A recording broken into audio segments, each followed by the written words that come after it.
Thank you very much, Geraldine. Now, having lost family members to cancer, I know only too well how grief can take over your life. And as part of our AM Fight Cancer Week, we caught up with Pippa O'Connor and Norah Casey about supporting the Marie Keating Foundation and how the support and the mobile units help thousands of families across the country. Norah and Pippa, lovely to see you this evening. And you have been both big supporters of the Marie Keating Foundation over the years, especially you, Pippa. You and Brian have been here since nearly day one. Yes, well, unlike my husband, I'm not a golfer. He's an avid golfer and he's always supported the foundation through, I suppose, being here and partaking and everything. And I think one of my first jobs I did back in my early modelling days was supporting the Marie Keating Foundation through photo calls and all that kind of stuff. So yeah, a long time now, and it's always one that I try to make myself available for.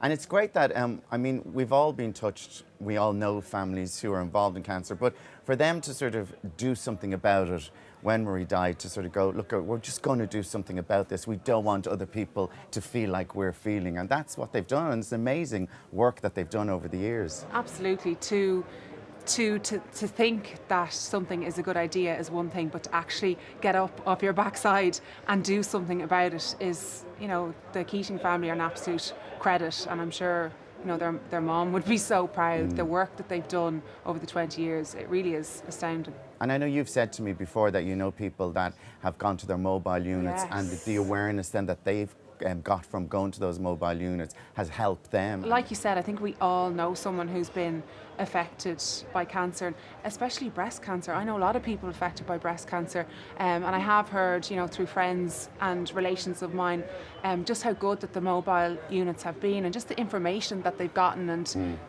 they've just been made feel less, I suppose, scared, and just provided with correct information that's really helped them. So I just think that in itself is amazing. Yeah. Norah, like myself, I've lost a brother and a sister, and you lost your dear Richard to cancer. And I mean, it's a terrible thing to go through, but like what they're doing is helping and trying to inform people of, and you can get through it, and they give the information and the support after somebody goes. It's so true that when something, our life experiences actually determine what happens to us. And you have two choices. You can be bowed down. When Richard died, I could have crawled under a bed and never come out again. But actually, I felt I could do some good. And I think that the Marie Keating Foundation has done such tremendous good by the family giving testimony. It's the hardest thing in the world. You know yourself that when somebody you love dies of cancer, you don't want to talk about it. You don't want to put yourself out there. You don't want to make yourself vulnerable. But yet if you do, you're helping other people. When it comes to cancer, the two most important areas for me, myself personally, I lost a chunk of my breast. I don't talk about it very often, but for How did you find out about that? Was that through self-examination? Yes, and that's because I was a nurse and I knew about those things. And probably pre the Marie Keating days, when the awareness wasn't so high about self-examination, and since then I've done Feel Yourselfie and all sorts of other things to try and help people to understand about breast examination. Because I know when Richard got diagnosed, our lives were devastated. It wasn't just... What cancer did he have? So he started off with cancer of the kidney, and at the time when they first diagnosed it, they said, that's fine, we'll take the kidney out and then we'll do some chemotherapy. And then 3 weeks later they found 3 more in his liver, and they found 2 in his spine. Within 4 weeks, my beautiful husband, who, by the way, the night before his diagnosis was out dancing, partying with me. He said he had a pain in his back. I was saying, you have too many glasses of wine there now, Richard. And they found 3 in his spine. And they decided that because he was so unwell within those few weeks, they do some radiotherapy to help the tumours reduce. But they split his spinal cord, and so he was in a wheelchair within a month. And so when we talk about comfort at home, I don't think people really understand. It wasn't just stepping off a cliff. I just fell off it. We both did. And we had a child at the time. Dara was quite young. He was 11. And, you know, suddenly he was in a wheelchair. My whole house had to be adjusted. I didn't even know how to do that. I didn't know how we lived upstairs in the house. I didn't know how we were going to cope with him being upstairs. He didn't want to be in hospital. We still thought there was a chance that he was going to survive. So obviously we were in hospital every morning at 5 o'clock. The news just got worse and worse. Within a few months, we were faced with hospice care. and putting his affairs in order. If I didn't have the support of good family and friends, my life would have, when I say fell apart, I paid no bills. Nothing in my house happened. Very good friends of mine, Marie Keating, for instance, used to turn up and she'd put some platters of food in my kitchen. If people didn't do that, nothing happened in my life. Because my entire focus was getting Richard to the hospital every day, getting his bloods, seeing if I could get his treatment. The moment you wake up in the morning, it just hits you that something this devastating has just happened to you in your life.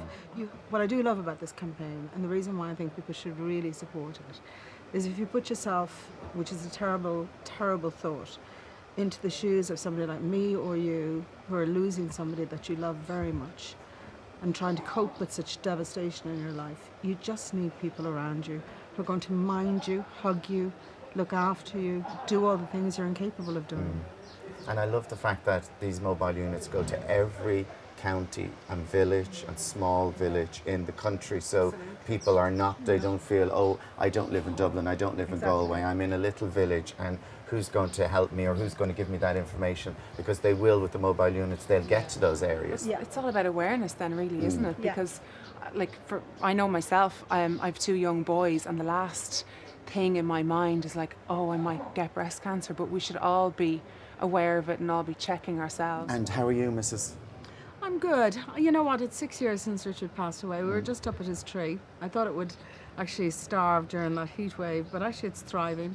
And I think that about my boy He too. proposed to you at He that did, tree, yes. at that tree. Yeah. We're just, you know, it's near the Pope's Cross, very involved in the In papal the Phoenix visit. Park, yeah. When he passed away, because the Phoenix Park is my life, my mum lives there, my dad, my granddad, they planted a new oak tree to replace it. And, you know, when I went back to see it on Sunday, here it was now tall, not small anymore, and green and blossoming. And my boy, it sounds mad, but Darren and I talked to the tree.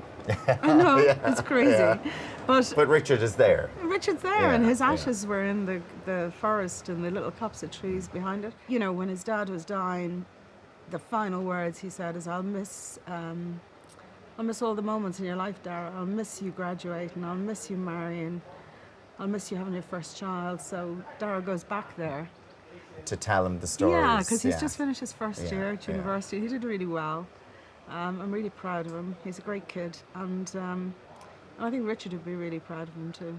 Well, all I can say is thank you both very much for supporting our Week on Ireland AM and the Marie Keating Foundation, and thank you very much. And I suppose we just have to thank Norah, because she doesn't open up very, very often like that. And do you know what she did, though?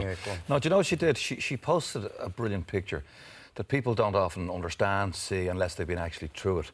And she painted that picture of what it's like to be, and no, it sounds selfish, to be the one left behind, because there's the heartbreak, there's the guilt that maybe you didn't do enough, or you weren't kind enough, or you had rows or whatever. And there's sometimes a huge change in financial circumstances or family circumstances. And she painted all of that, and it was very raw. And very real and very honest. I think the thing is that if somebody in your life has passed away, that even though you think they're only in the periphery, it does no harm to give them a ring every couple of months or couple of weeks, just to keep in touch. Because what she also spoke people. about there so clearly is what it does to your life in that moment when you get a diagnosis. And that's why we're supporting the Comfort Fund here, because as she says, the fridge wasn't filled, the bills weren't paid, you're not in that space, and a lot of the time an income is just completely decimated, is lost from a house. The Comfort Fund is there to just help people out when they're dealing with something so traumatic. Thank you, Norah. We just got a text. It's a gorgeous text. Morning, folks. Yesterday, my mum, Rita Bean, returned home after spending 6 weeks in Dublin receiving radiotherapy for breast cancer. She's sitting beside me here right now in her PJs, and I couldn't ask for more. I love her fight, her tenacity, and her pancakes. Ma'am, you are amazing. Look up the word everything in the dictionary, and your name is right there. Love you so much, Paula. Lovely message. Very sweet. And don't forget, there's still time to donate. And all you need to do is text Marie to 50300.